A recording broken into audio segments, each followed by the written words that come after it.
So ఇప్పుడు next పాయింట్కి వస్తే ఇప్పుడు ఈ పంట రుణాల మాఫీ అన్నది ఇప్పుడు నేను మేనిఫెస్టోలో చూపించినట్టు పంట రుణాల మాఫీ అన్నారు. ఇప్పుడు ఈ 30,000 కోట్లు అవుతుంది, 35,000 కోట్లు అయింది, ఈ లెక్క ఎక్కడిది? మీరు మొన్న మిమ్మల్ని ఫోన్లోకి తీసుకున్నప్పుడు మీరు 15,000 crores మించదు అని అంటున్నారు. అది 35,000 కోట్లు ఎక్కడి నుంచి వస్తుంది లెక్క? పంట రుణాలు ఇచ్చేది బేసిస్ రెండు మీకు క్రైటీరియాలు మీకు ముందు చెప్పారు. ఒకటి విస్తీర్ణం, ఇంకోటి పంట. మనకు మొత్తం తెలంగాణలో గత 5 సంవత్సరాల యావరేజ్ తీసుకుంటే 90 నుంచి 95 లక్షల ఎకరాలు, హయ్యర్ సైడ్ 1 కోటి ఎకరాలు. 1 కోటి ఎకరాలనే వేసుకుందాం ఫర్ టైం బీయింగ్. 5 సంవత్సరాల యావరేజ్ 1 కోటి ఎకరాలు. 1 కోటి ఎకరాలు కూడా 100% లోన్ కింద కవర్ అయిందంటే ప్రతి రైతు 70 లక్షల మంది రైతులు 1 కోటి ఎకరాలకు తీసుకున్నారు. అది లేదు.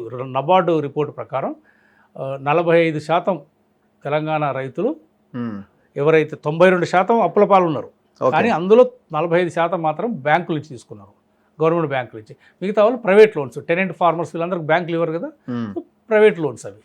బట్ ప్రభుత్వ బ్యాంకులు ఇచ్చి తీసుకున్నది 45% రైతులు.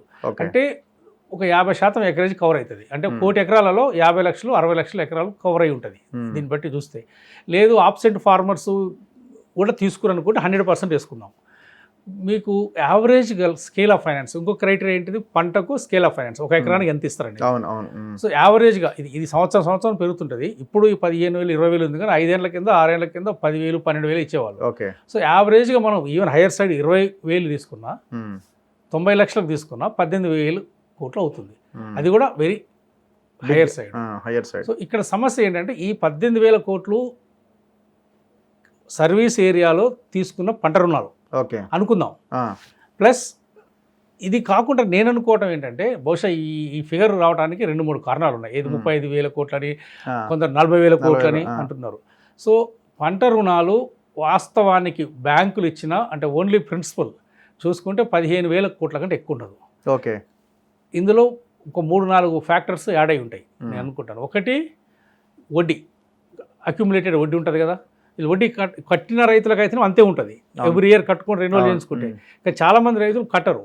ఆ 1,30,000 1,30,000 20,000 అసలు తీసుకుంటే మాఫీ చేస్తాను సరే అట్లే పెట్టి కేసీఆర్ ఇదంతా కేసీఆర్ పుణ్యమే చెప్పాలంటే. మన అంటే నేను రాజకీయంగా మనం మాట్లాడకూడదు, ఇక్కడ ఇవాళ సబ్జెక్టు ఎన్నికలు అయిపోయినాయి కాబట్టి మనం దాన్ని మాట్లాడకూడదు. కానీ నిన్ననో ఎక్కడో చూసా నేను, ఇంపాసిబుల్ 4 విడతలు చేయలేరని. అసలు 4 విడతలు చేయటం వల్ల రైతులకు లాభం జరగలేదు.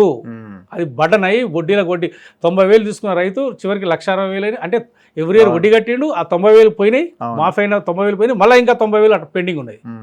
ఆడదాన్నే ఉన్నది, పోయినప్పుడు డబ్బు పోయింది. దాదాపు 15,000 16,000 14,000 కోట్లు రుణమాఫీ చేసిండు, అది వాస్తవమే. కానీ ఏమైంది, అది వడ్డీ కూడా సరిపోలే, రుణ విముక్తి కాలే, కొత్త రుణం దొరకలే, ఇంకా పెండింగ్లో ఉన్నది. సో ఇన్ని నష్టాలు ఉన్నాయి. అది మనం చెప్పుకుంటూ పోతే అదొక చరిత్ర.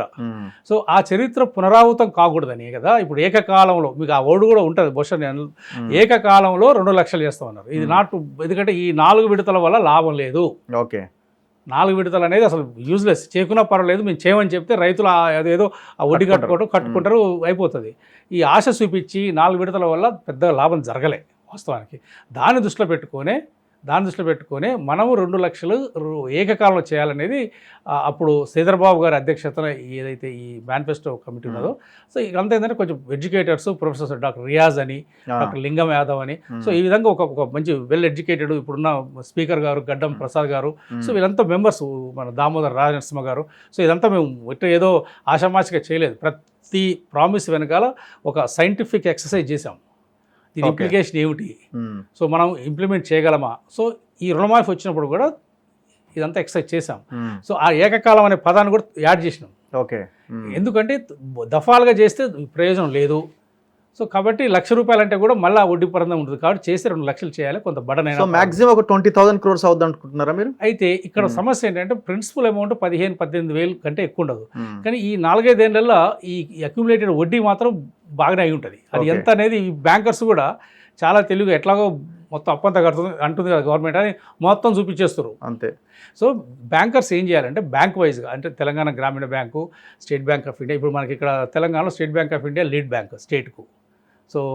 సో వీళ్ళు ఏం చేయాలంటే 2000 దాని కట్ ఆఫ్ ఏదో ఉన్నది మనకు, అప్ టు మార్చ్ 2019 నుంచి, ఎందుకంటే ఆయన చేసేసాడు కదా అప్పటి వరకు. అప్పుడు చేసిన పెండింగ్ ఎంత ఉన్నది, ఇప్పుడు ఆయన 25,000 50,000 కొంత చేశాడు, లాస్ట్కు చేయలేదు కొంత, అది ఎంత ఉన్నది, ప్లస్ ఇప్పుడు అది డిసెంబర్ 31 ఏదో కట్ ఆఫ్ డేటు సీఎం గారు అప్పుడు ఏం చెప్పారంటే డిసెంబర్ 3 అన్నాడు, డిసెంబర్ 2 అన్నాడు. సరే, అది అధికారులు కట్ ఆఫ్ డేట్ పెడతారు. ఆ కట్ ఆఫ్ డేట్ వరకు మొత్తం ప్రిన్సిపల్ అమౌంట్ ఎంత తీసుకోరు, అసలు రైతు చేతికి ఎంత వచ్చింది, అది బ్యాంక్ వైజ్ తీసుకోవాలి. తర్వాత వడ్డీ, ఈ పెనాల్టీ వడ్డీ ఎంత అయింది, ఎందుకు రైతు కట్టినందుకు పెనాల్టీ వడ్డీ ఇది నథింగ్ బట్ సేవింగ్, కేంద్ర ప్రభుత్వం సేవింగ్ చేసినట్టు. పెనాల్టీ వడ్డీ అంటే ఇది రైతులది కాదండి, కేంద్ర ప్రభుత్వం ఏనంటుంది, ఎందుకు మీరు పెనాల్టీ మీరు అనుకున్న సకాలంలో పే చేయలేదు కాబట్టి మేము వడ్డీ సబ్సిడీ ఇవ్వనన్నారు. ఓకే. సో ఆ కాంపోనెంట్ సపరేట్ చేస్తే ఆ 5,000 కోట్లు 6,000 కోట్లు ఎంత వడ్డీ ఉంటుంది, వాస్తవానికి కేంద్ర ప్రభుత్వం మాఫీ చేయాలి, లేదంటే కేంద్ర ప్రభుత్వం అడగాలి. ఎందుకంటే వాస్తవానికి కేంద్ర ప్రభుత్వం చేయాల్సిన వాటనే అది, వాస్తవానికి ఆ వడ్డీ భారం. సో కాబట్టి మనం ఇంత పెద్ద భారం తీసుకుంటున్నప్పుడు ప్రిన్సిపల్ అమౌంట్ వడ్డీని సపరేట్ చేయాలి ఒకటి. మూడవ అంశం ఏంటంటే ఒకే రైతు సర్వీస్ ఏరియాలో పంట రుణం తీసుకుంటూ అర్బన్ బ్రాంచ్లలో బంగారం పెట్టి పాస్బుక్ పెట్టి వ్యవసాయ పర్పస్ అని ఇంకొక లోన్ తీసుకున్నాడు. ఈ 2 లోన్లలో ఈ గోల్డ్ లోన్ మైనస్ చేయాలి. ఒకే రైతుకు 2 ఇవ్వడానికి వీల్లేదు. అంటే అక్కడ 1 లక్ష ఇక్కడ 1 లక్ష తీసుకున్నాడు అనుకోండి, లేదంటే అక్కడ 1 లక్ష తీసుకున్నాడు ఇక్కడ 2 లక్షలు తీసుకున్నాడు అర్బన్ ఏరియాలో. సో సర్వీస్ ఏరియాలో తీసుకున్న క్రాప్ లోన్ మాత్రమే పరిమితం చేయాలి. అది ఓన్ టెనెంట్, అది అక్కడ ఉండి వ్యవసాయం చేస్తుండా, భూమి ఉండి అక్కడ కౌలుకి ఇచ్చుకొని హైదరాబాద్ ఉంటుండా అనేది పక్కకు పెట్టి సర్వీస్ ఏరియాలో తీసుకున్న పంట రుణాలకు మాత్రం పరిమితం చేయాలి. అర్బన్ బ్రాంచ్లో తీసుకున్న బంగారం లోన్లను అసలు దీన్ని మైనస్ చేయాలి. ఓకే, ఇది 3వ ఫ్యాక్టర్. 4వది ఏంటంటే ఈ ప్రాసెస్లో ఏమైనా టర్మ్ లోన్స్ ఎట్లుంటుందంటే, ఇప్పుడు పంట రుణం కనుక 3 సంవత్సరాలకు ఏవో కంటిన్యూస్గా పే చేయకపోతే వడ్డీ కూడా అది టర్మ్ లోన్ కన్వర్ట్ అవుతుంది. ఓహో, పంట రుణం అయినా సరే అది దీర్ఘకాలిక రుణంగా కన్వర్ట్ చేస్తారు. ఓకే, కన్వర్ట్ అవుతుంది. కన్వర్ట్ అయ్యి అలా 4 ఏళ్ళు 5 ఏళ్ళు అవుతుంది. అక్కడ దానివల్ల 2 ఇంప్లికేషన్స్, ఒకటి టర్మ్ లోన్ కన్వర్ట్ అవుతుంది, ఇంకోటి ఏమవుతుందంటే అది ఇంట్రెస్ట్ పెరుగుతుంది. సో ఈ టర్మ్ లోన్స్ అనేది కేంద్ర ప్రభుత్వాల పరిధిలో ఉంటుంది, టర్మ్ లోన్స్ మాఫీ అనేది. సో ఎలాగో 16 లక్షల కోట్లు కొద్ది మందికి మాఫీ చేసిన కేంద్ర ప్రభుత్వం ఉదారంగా ఆలోచించి టర్మ్ లోన్స్ భాగం కేంద్ర ప్రభుత్వం ఎందుకు చేయకూడదు? మన డబ్బులే కదా, ఈ ప్రజల డబ్బులే కదా. ఇప్పుడు మనం దాదాపు పాలసీ మ్యాటర్ కదా, దేశవ్యాప్తంగా నిర్ణయం తీసుకోవాల్సింది. స్టేట్లో ఎట్లా సాధ్యమవుతుంది అంటే, ఇప్పుడు స్టేట్లో ఏంటంటే వడ్డీల మందం, కనీసము వడ్డీలు ఎందుకంటే సకాలంలో కట్టలేదు మన తెలంగాణ రైతులు రకరకాల సమస్యలతోని. సో వడ్డీ మందం మాకు మళ్ళీ ఎక్సెప్షన్ టైం, మనకు ఏదైతే ఎంటైటిల్మెంట్ సకాలంలో కడితే ఇచ్చే ఏదైతే ఆర్థిక సాయం ఉందో అదే ఇవ్వచ్చు కదా. అది కావాలనుకుంటే కేంద్ర ప్రభుత్వం ఇవ్వచ్చు, అది అంతవరకే అట్లీస్ట్. సో ఈ విధంగా మనం ఫిల్టర్ ఫ్యాక్టర్స్ పెట్టుకుంటూ పోతుంటే, సో ప్రిన్సిపల్ అమౌంట్ 15,000, 16,000, 18,000 కంటే ఎక్కువ ఉండదు. కానీ ఈ ఎన్ని యాడ్ అయినట్టుంది, ఇప్పుడు మీకు ఈ 3-4 ఫ్యాక్టర్స్ కూడా యాడ్ అయినాయి కాబట్టి ఈ 30-35,000 కోట్లని చూపిస్తున్నారు. సో దీంట్లో ఒక విధానపరమైన నిర్ణయం గవర్నమెంట్ చేయాలి. క్లియర్ కట్ ఒక క్రైటీరియా పెట్టుకోవాలి, క్లియర్ క్రైటీరియా. ఇందులో 4 క్రైటీరియాస్ పెట్టుకోవాలండి, ఇంపార్టెంట్. ఎందుకంటే రైతుకు ₹1 కూడా బెనిఫిట్ పోకూడదు. ఇది ఫండమెంటల్. ఇది మనం అనడం కాదు, ప్రతి రైతు సంఘాలు కూడా అదే కోరుకుంటారు. మీరు రుణమాఫీ పేరు మీద ఉద్యోగస్తులు, income tax players, real estate business, ఎకరాలు ఉన్న వాళ్ళు కూడా క్రాప్ లోన్లు తీసుకుంటారు కదా. ఇప్పుడు 100 ఎకరాలు ఉన్నారు కూడా క్రాప్ లోన్లు తీసుకోవచ్చు. అది సర్వీస్ ఏరియాలో తీసుకుంటారు, అది సెకండ్ ఆస్పెక్ట్. ప్రైమరీగా మనం చేయాల్సింది ఏంటంటే కనీసము అర్బన్ బ్రాంచ్లలో బంగారం పెట్టి ప్లస్ పాస్బుక్లు పెట్టి తీసుకున్న లోన్లు అస్సలు మనం ఇవ్వకూడదు.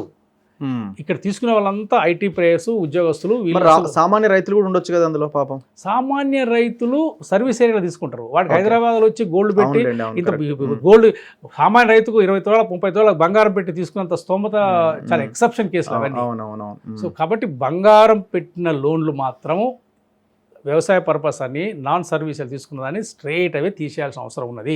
ఇది రైతు సంఘాలు కూడా అదే కోరుతున్నారు. రైతు కాని రైతులు వీళ్ళది 5,000 కోట్లు ఉంటుందో 6,000 కోట్లు ఉంటుందని ఒక అంచనా, అంటే మనకు కరెక్ట్ తెలియదు ఇది. సో దీన్ని అంతా సపరేట్ అవుట్ చేయాలి. ఇవి టోటల్ వాళ్ళు ఏదైతే ఒక ముద్దలాగా ఇచ్చారు, 35,000 40,000 కోట్లు ఇచ్చారు కదా, ఓకే ఫైన్. ఇంతవరకు అయితే తెలంగాణలో అప్పులు ఉన్నారు, అందు వాస్తవమే. కానీ దీన్ని స్ప్లిట్ చేయండి. అవును, క్రాప్ లోన్లు రైతుకు అందింది ఎంత, పెనాల్టీ ఇంట్రెస్ట్ ఎంత, బంగారం లోన్స్ నాన్ సర్వీస్ తీసుకుంది ఎంత, యాక్చువల్ టర్మ్ లోన్ ఎంత, ఓకే క్రాప్ లోను టర్న్ అయింది, మారింది 3 ఏళ్ళు పేజీలు కట్టు, అదెంత. సో ఇవన్నీ ఒక్కొక్కటి క్లాసిఫై చేసుకొని అప్పుడు ఈ ఫిల్టర్ ఫ్యాక్టర్స్ అప్లై చేయాలి. అంత సాఫ్ట్వేర్ ఉన్నది సిస్టమ్ ఈ రోజులలో. తీసుకొని ఒకటి డూప్లికేషన్, ఒకే పాస్బుక్ మీద ఒకే రైతు సర్వీస్ ఏరియాలో plus gold loan non service area తీసుకున్న వాళ్ళకు అది సర్వీస్ ఏరియా వరకే లిమిట్ చేయాలి. ఇది మైనస్ చేయాలి. Number 2, income tax payers even అక్కడ సర్వీస్ ఏరియాలు తీసుకున్న వాళ్ళు, ఫర్ ఎగ్జాంపుల్ నాకు 10 ఎకరాలు ఉంది పొలం, మిర్యాలగూడలో ఉంది, వాస్తవానికి కూడా ఉన్నది మాకు. I'm not eligible, why should I take that loan waiver? Crop loan sir నాకు లేదు, అది వేరు, అది లోన్ లేదు, బట్ ఎగ్జాంపుల్ చెప్తున్నాను మీకు. సో నాకు అవసరం లేదు కదా, బట్ అలాంటి వాళ్ళు చాలామంది ఉన్నారు ఇలా హైదరాబాద్లో ఉద్యోగాలు చేసుకునే వాళ్ళు. సో మనకంత పాన్ కార్డు ఉంటుంది, సో ఇంటిగ్రేట్ చేసుకుంటే అదంతా మైనస్ అవుతుంది. సో ఈ విధంగా మనం కనుక ఒక క్రైటీరియాస్ పెట్టుకొని కనుక ఫిల్టర్ చేసుకుంటూ పోతే తగ్గుతుంది. సరే ఇప్పుడు ప్రిన్సిపల్ అమౌంట్ 15-16 వేల కోట్లు ఉంటుంది, వడ్డీ మాఫీ వడ్డీ కేంద్రం ఒకళ్ళు చేయకుండా అదొక 5-6 వేల కోట్లు ఉండొచ్చు. కానీ ఇదైతే తగ్గుతుంది కదా, గోల్డ్ లోన్ తగ్గుతుంది, ఇన్కమ్ ట్యాక్స్ పేయర్స్ తగ్గుతుంది, టర్మ్ లోన్స్ తగ్గుతాయి. ఇవన్నీ కనుక మైనస్ చేసుకుంటూ పోయి రైతుని ఎలిమినేట్ చేయాలి. యాక్చువల్ ప్రాక్టీసింగ్ ఫార్మర్స్కు మనం 2 లక్షలు ఇచ్చినా ఒక నష్టం లేదు, వాళ్ళకి 20 ఎకరాల ప్రాక్టీసింగ్ ఫార్మర్స్కి ఇచ్చినా నష్టం లేదు. ఎకరాలు లిమిట్ చేయడం అనేది పెద్దగా అది మంచిది కాదు. ఎకరం కొందరు ఏమంటే 20 ఎకరాలు 30 ఎకరాలు అంటారు. ఇప్పుడు ప్రాక్టీసింగ్ ఫార్మర్ 20 ఎకరాలు 30 ఎకరాలకు కూడా మనం ఇవ్వాలి. వాళ్ళకి ఆబ్సెంట్ ఫార్మర్స్కి ఇవ్వకూడదు, ఇన్కమ్ ట్యాక్స్ పేయర్స్కి ఇవ్వకూడదు, ఈ అర్బన్ గవర్నమెంట్ ఎంప్లాయీస్కి ఇవ్వకూడదు, పెన్షనర్స్కి ఇవ్వకూడదు. ఇలాంటి క్రైటీరియా పెట్టాలి తప్ప ల్యాండ్ అనేది అది లాస్ట్, అది మరీ 50-100 ఎకరాలు ఉన్నోళ్ళు అది చాలా రేర్ ఈ రోజులలో. ఎవరో ఒకరిద్దరు ఉంటే పెట్టువచ్చు, అది 50 ఎకరాలు 100 ఎకరాలు అది. కానీ 20 ఎకరాలు 25 ఎకరాలు కూడా ఈ రోజులలో సామాన్య రైతే. వాళ్ళకి 20 ఎకరాల వాళ్ళు కూడా పెద్దగా మీకు కోటీశ్వరులు లక్షాధికారులు ఇది ఏం లేదు.